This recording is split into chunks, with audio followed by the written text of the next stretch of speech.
Hello and welcome to Books of Blood. My name is John, and today I'm going to be doing my musical interlude, in which I take an artist or a band of whom I have their entire studio album collection, and then I rank those studio albums from worst to best, and that is in my personal opinion. If you have a different opinion about if you have these albums and you have a different opinion about where they should be placed, that is absolutely fantastic, because I would love to see your ranking in the comments down below. So that being said, today I'm going to be focusing on the studio albums of Pink Floyd. There are, I believe, 15 studio albums, and when I say from worst to best with this band, they really did not make a bad album. Some were lesser than others, not quite as good as others, and then some were absolutely fantastic. But as far as did they make a bad album where it's just completely unlistenable, you don't want to put it on your turntable, you don't want to stick it in your CD player or your 8-track or your cassette tape or whatever, if you still have that kind of thing, all right? You know, nothing like that. They didn't do that. So anyway, let's go ahead and get underway. So, like I said, I believe there were 15 studio albums by the band, and so let's go ahead and get underway. For me, I'm going to go with my first one, or from my worst one. I think is the worst, or like I said, just not as good as the others. I'm going to go with The Final Cut, and this was released in 1981 or 83, 1983. And it's got the songs "The Post-War Dream," Your Possible Pasts, One of the Few, When the Tigers Broke Free, The Hero's Return, The Gunner's Dream, Paranoid Eyes, Get Your Filthy Hands Off My Desert, The Fletcher Memorial Home, Southampton Dock, The Final Cut, Not Now John, and Two Suns in the Sunset. Now, this is the album that Richard Wright did not appear on, and this would also be Roger Waters' final album with the band. So, yeah. Like I said, it's not a bad album. It's just, to me, it's not as good as the rest of their discography. So that's why I'm putting it as the lowest. All right, so there we go. Okay, coming in next, we're going to do one that is a soundtrack. This was published or released in 1969. It is the soundtrack to the Barbet Schroeder film, More. And I do have to say, I put most of their soundtrack albums lower down the list, because simply, like I said, they're soundtrack albums, and I really don't know how much effort they actually put into making putting the Pink Floyd sound into them. Yes, that sounds ridiculous. I'm sorry to say that. They definitely have the Pink Floyd sound, all right? But they're soundtrack albums. So where do they fall into the Pink Floyd, into their idea of things, into their themes, all right?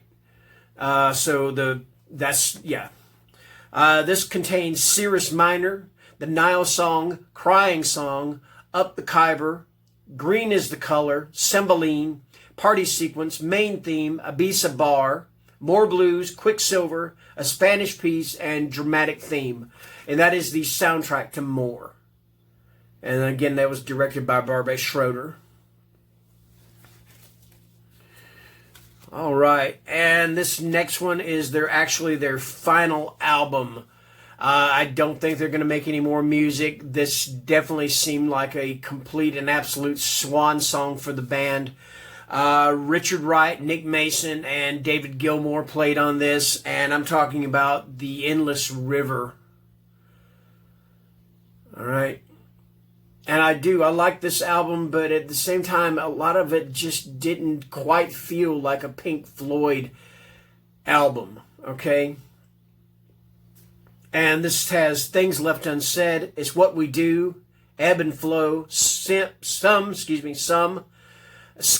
Unsung, Anacina, The Lost Art of Conversation, On Noodle Street, Nightlight, Alansi, Autumn, Alansi 2, Talkin' Hawkin', and that actually has the voice of Stephen Hawking on the release, on the song.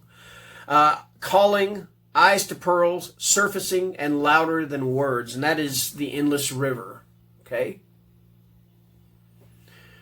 And like I said, you might rank these albums higher. Or you might rank the ones that are going to be in the higher, you might rank them lower. That's fine. That's great. That is your opinion, and that's fantastic. I love it, okay? All right, coming in from 1987, we got A Momentary Lapse of Reason. Okay?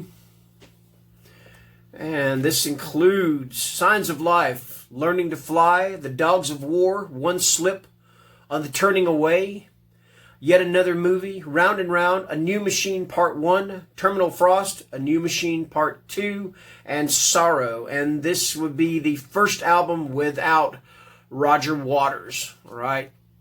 And that is A Momentary Lapse of Reason. And Learning to Fly and On the Turning Away were hits for the band. Were pretty, I guess they were kind of minor hits. I think Learning to Fly might have been a little bit more of a hit. There you go. All right, moving along. This would be Until the Endless River. This would be Pink Floyd's final album, and then the Endless River would not be released for another 20 years afterward. And I'm talking about from 1994. The Endless River was 2014, and I'm talking about the Division Bell. Okay. And this has Cluster 1, What Do You Want From Me? Poles Apart, Marooned, A Great Day for Freedom, Wearing the Inside Out, Take It Back, Going Back to Life, or Coming Back to Life, excuse me, Keep Talking, Lost for Words, and High Hopes. Okay. So yeah, that is the Division Bell. There you go. I always love their covers. Their covers are awesome. They're not their cover songs, but their covers, their album covers. There's always something really funky about them. All right, from 1972, we got Obscured by Clouds. You know, of course, Pink Floyd, they were what you would describe as a psychedelic band, progressive rock. Oh, gosh. You could call them drug rock if you wanted to, because I guarantee you a lot of people would put these CDs in or put the album on, put headphones on, and just, you know, smoke some pot or whatever and just veg out. And that's all right. I got no problem with that, man. All right, Obscured by Clouds. This is another soundtrack, and this is also another one by Barbet Schroeder. Has Obscured by Clouds, When You're In, Burning Bridges, The Gold It's in the, What's the Deal, Mudmen, Childhood's End, Free 4, Stay, and Absolutely Curtains.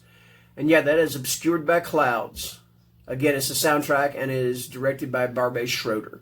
And that is from 1972. All right. Okay, from 1967, I got their debut album. And this would actually be pretty much the only album, although he did do a few songs on the second album, this is pretty much the only album by one of the founding members, Syd Barrett. Pretty tragic thing for him. Syd Barrett, he suffered from schizophrenia, and of course doing drugs and stuff did not help. And his mental capacity, his mental illness just took its toll. And he was, I believe, I don't remember if he was asked to leave the band. I think he left on his own. But yeah, this would be pretty much the only album that he appeared on. And this is their debut album, The Piper at the Gates of Dawn. And it's a fantastic album, don't get me wrong. You got Astronomy Domine, Lucifer Sam, Matilda Mother, Flaming, Pow Artoch, as P-O-W-R period T-O-C-H period. Power Torch, Power Touch or Power Torch maybe is what it's trying to say. Take Up Thy Stethoscope and Walk, Interstellar Overdrive, The Gnome, Chapter 24, The Scarecrow, and Bike. All right. And I got a little story about Syd Barrett if you haven't heard it. When I do get to one of the album "Wish You Were Here," I'll tell you the story. It's pretty wild story. Next up, we got their second album, and that is A Saucer Full of Secrets. Okay. And this is the first album that David Gilmour would appear on, and of course he was a member all the way to the end. All right. And a fantastic guitar player. If you've never heard Pink Floyd, just listen to songs like Comfortably Numb. Any of the songs off of Dark Side of the Moon with his guitar playing. He is absolutely a phenomenal guitar player, okay? All right, we got Let There Be More Light, Remember a Day, Set the Controls for the Heart of the Sun, Corporal Clegg, A Saucer Full of Secrets, Seesaw, and Jug Band Blues. All right, so there you go. That is A Saucer Full of Secrets. Okay. All right, next up from what? 1970, we got Adam Hart Mother. I love that cover, man. That cow is just looking like, what the hell are you looking at? Why are you taking my picture? You know, then you look back here and it's like, you know, and then you can open it up like this. It's pretty cool. Yeah, Adam Hart Mother. This has got Adam Hart Mother, which is a big suite. You got Father Shout and Breast Milk. It's divided into like 5 sections, which is Father Shout, Breast Milky, Mother 4, F-O-R-E, Funky Dung, Mind Your Throats Please, and Reemergence, all right? Then you got the songs If, Summer 68, Fat Old Sun, and then it closes out with Alan's Psychedelic Breakfast, which is Rise and Shine, Sunny Side Up, and Morning Glory. And I believe Alan would probably be referring to Alan Parsons, who was their engineer for a lot of their albums. All right, so there you go, Adam Hart and Mother. Okay, next up we got one that's a double album. And one album, or one of the albums is a studio album, and one of the albums is a live album. So I don't really usually include live albums in these sets, but it was actually part of this. And I'm talking about Ummagumma. And this is one of the rare times that the band actually appears. In fact, other than I think The Piper at the Gates of Dawn, I think this was the only one where the band actually appears on the cover. All right. And let's see what we got here. The studio album. Well, the live album has Astronomy Domine, Careful with That Axe Eugene, Set the Controls for the Heart of the Sun, and A Saucer Full of Secrets. The studio album has Sisyphus, which is Part 1, Part 2, Part 3, and Part 4. Grantchester Meadows. Here is a long title. Track 6. Several species of small furry animals gathered together in a cave and grooving with a Pict. The Narrowing Way, which is Part 1, Part 2, and Part 3, which make up tracks 7, 8, and 9. The Grand Vizier's Garden Party, which is Part 10, which is Entrance. Part 1 is Entrance. Part 2 is Entertainment, and Part 3 is Exit. Yes, that is Ummagumma. Or Ummagumma. Not sure how you pronounce that, but we'll go with Ummagumma. All right. All right, next up. Are we getting into the top 5 yet? I don't think we are. Let's see here. We got 1, 2, 3. Oh, Final 4. Final 4. Okay, the Final 4 coming in here. Next up, we got Meddle. That is Meddle. And on this, we got One of These Days, A Pillow of Winds, Fearless, Saint-Tropez, Seamus, and Echoes. And that is Meddle. All right.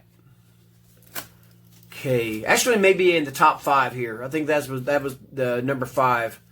All right. Next up from 1977. Oh, Meddle was from 1971. Sorry about that. I had to look at that for a minute.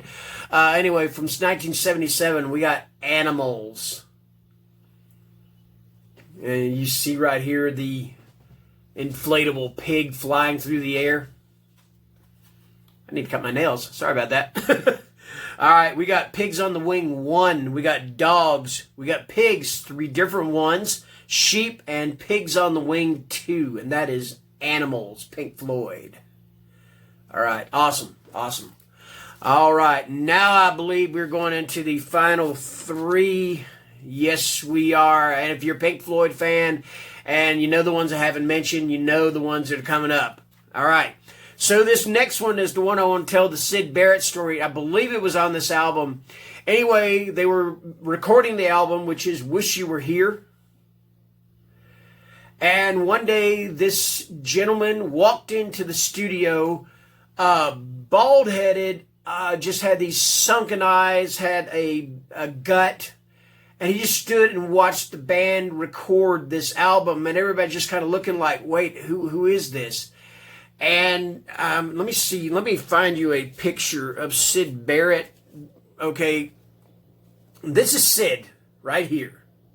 That's how Syd looked in 1960. What was it? 67? Yeah.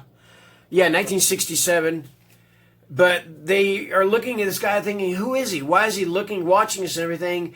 And then it dawned on the band members that it was Syd Barrett. And he just looked so absolutely different from when they were recording with him. He had been, I believe he'd been in a mental hospital. Like I said, he suffered from schizophrenia. And the guy just did not look good. It made Gilmour and the rest of the band. I know David Gilmour said he literally wept when he saw Syd looking like that. All right. Anyway, this album, Wish You Were Here, is kind of a tribute album to Syd Barrett. In fact, the song Shine On You Crazy Diamonds, parts 1 through 5. Then you got Welcome to the Machine, Have a Cigar, Wish You Were Here, and Shine On You Crazy Diamond, parts 6 through 9. The initials for Shine On You Crazy Diamonds, Shine, Shine You, and Diamond, S-Y-D, spelled out Syd. Syd spelled his name with a Y. And yeah, those two songs, the first one, and then Wish You Were Here, and then Shine On You Crazy Diamond, parts 6 through 9, were a tribute to their band member, Syd Barrett. All right. So yeah, that's my number 3 pick. This is a phenomenal album. It could have been number 1. The last 3 albums, all 3 of these could have been number 1, and if you would ask me to pick again a year or so later, I might completely have a different arrangement for these 3 albums. All right. Next up is their only other double album, and that is The Wall. And I've heard some people say that this album isn't as good as people make it out to be because a lot of the songs on it are what they consider to be filler, but I totally disagree. I think every one of these songs on this album progress the story behind this album, the concept of this album.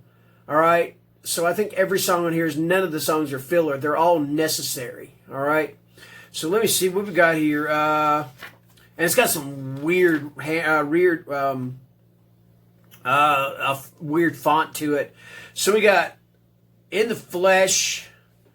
Oh gosh, let's see. Yeah, man, I am having complete trouble reading. But yeah, this of course had Comfortably Numb. Another Brick in the Wall, Part 2. Mother. Trying to think of another one. Run Like Hell. Young Lust. Yeah, pretty wild. Pretty wild album. Let me see if I can read this a little better. Let me see. In the Flesh, The Thin Ice, Another Brick in the Wall, Part 1, The Happiest Days of Our Lives, Another Brick in the Wall, Part 2, Mother, Goodbye Blue Sky, looks like Empty Spaces, Young Lust. Let's see, oh my gosh, I cannot see that. I'm not sure what it says. Don't Leave Me Now, Another Brick in the Wall, Part 3, and Goodbye Cruel World. That was Disc 1. Disc 2, we got Hey You, Is There Anybody Out There, Nobody Home, Vera, Bring the Boys Back Home, it looks like, Comfortably Numb, The Show Must Go On, In the Flesh, probably Part 2, I believe, Run Like Hell, Waiting for the Worms Stop, and it looks like The Trick, and then Outside the Wall. Like I said, the font is very weird looking. Yeah, hard to read.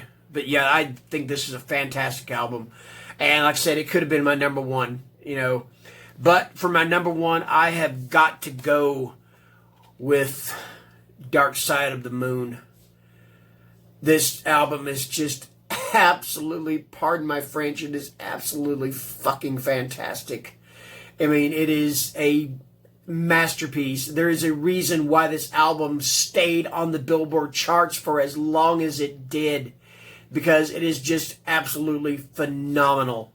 If you have not listened to Dark Side of the Moon, stop what you're doing. If you don't own it, go to a record store or wherever you buy your albums, your CDs, your cassettes, your 8-tracks. If you still buy those things, all right, and buy the Dark Side of the Moon. This is God almighty, it's a masterpiece. All right, we got Speak to Me. And then part B of that is Breathe in the Air. Track 2, On the Run. Track 3, Time, my personal favorite song of theirs. The Great Gig in the Sky, Money, Us and Them, Any Color You Like, Brain Damage and Eclipse. And with time, also another one that is tied for personal favorite is Comfortably Numb. Both those songs are just absolutely fantastic. So yeah, there you go. That is my ranking of the studio albums of Pink Floyd. You know, I thank you for watching this video. I know this doesn't get as many or get as many views as my horror stuff does. This is my little pet project. And so if you do watch it, I really appreciate it. Anyway, that's going to do it. I've taken up enough of your time. Have a great day. Bye.